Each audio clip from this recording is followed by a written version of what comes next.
always focus there. Sorry. You guys good?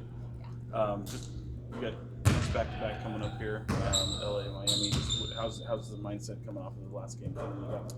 I think it's good. I think our guys understand what's at stake.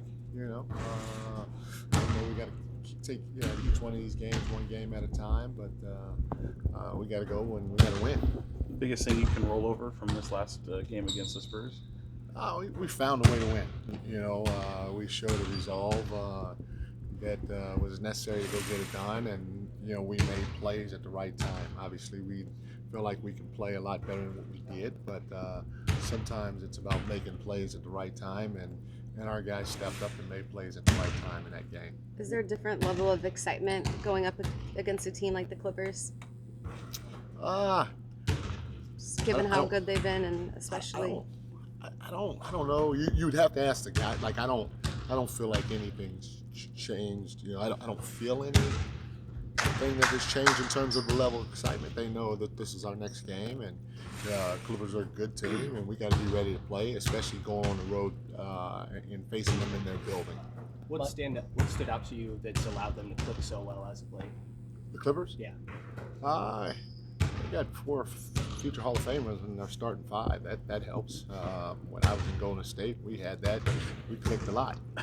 So I mean, it's a big advantage when you have that and guys can still play and they're not guys that are way past their prime. And Ty Lue does just a heck of a job with that group. But just a matter of time before you're gonna figure it out. And they have. What type of challenges does their size and positional versatility present? A lot, because they're able to switch. They're long, they're athletic, and they're able to switch 1 through 4 all the time. They can even go small and switch 1 through 5 when they want to. Zubac is just a big dude down there, and he's hard to move, and he's hard to get around.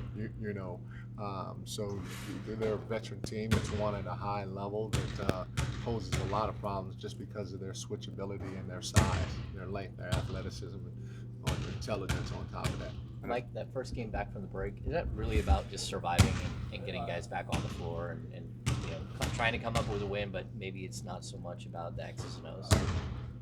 Well, yes and no. When you play a team that doesn't have a record that just when you look at the record that doesn't garner the respect that it should, sometimes it's psychologically hard, and that has been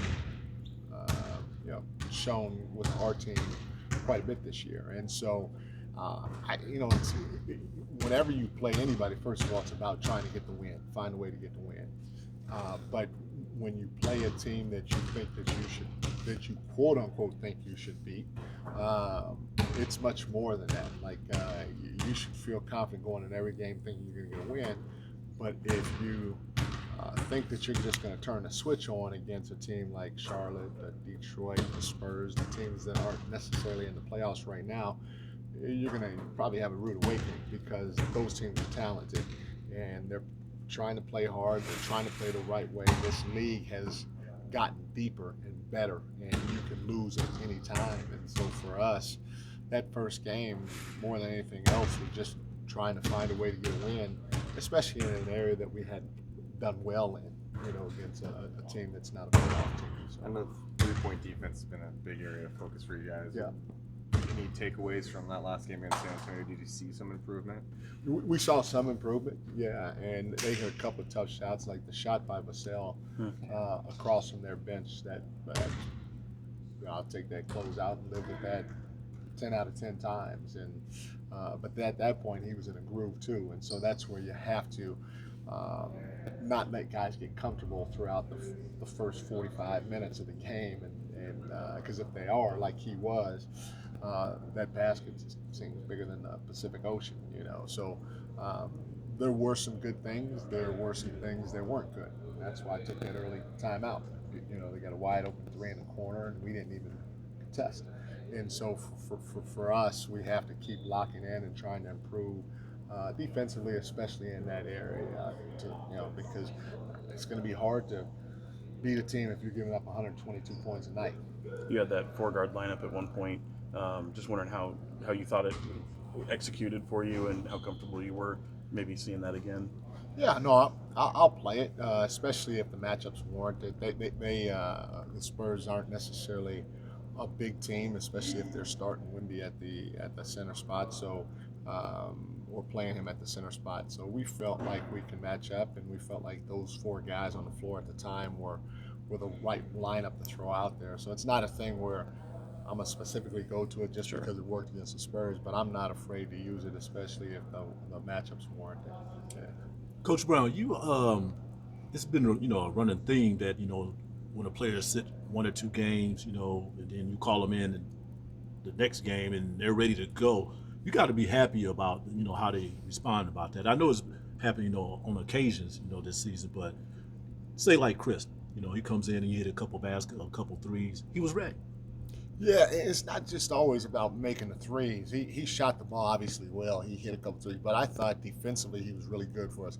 He kept a couple of balls alive on the offensive glass, and that's one of the things that we've emphasized too offensively is we got to attack that crash zone when we're there and attack it to try to get the ball. And he kept a couple of plays alive because of it. So.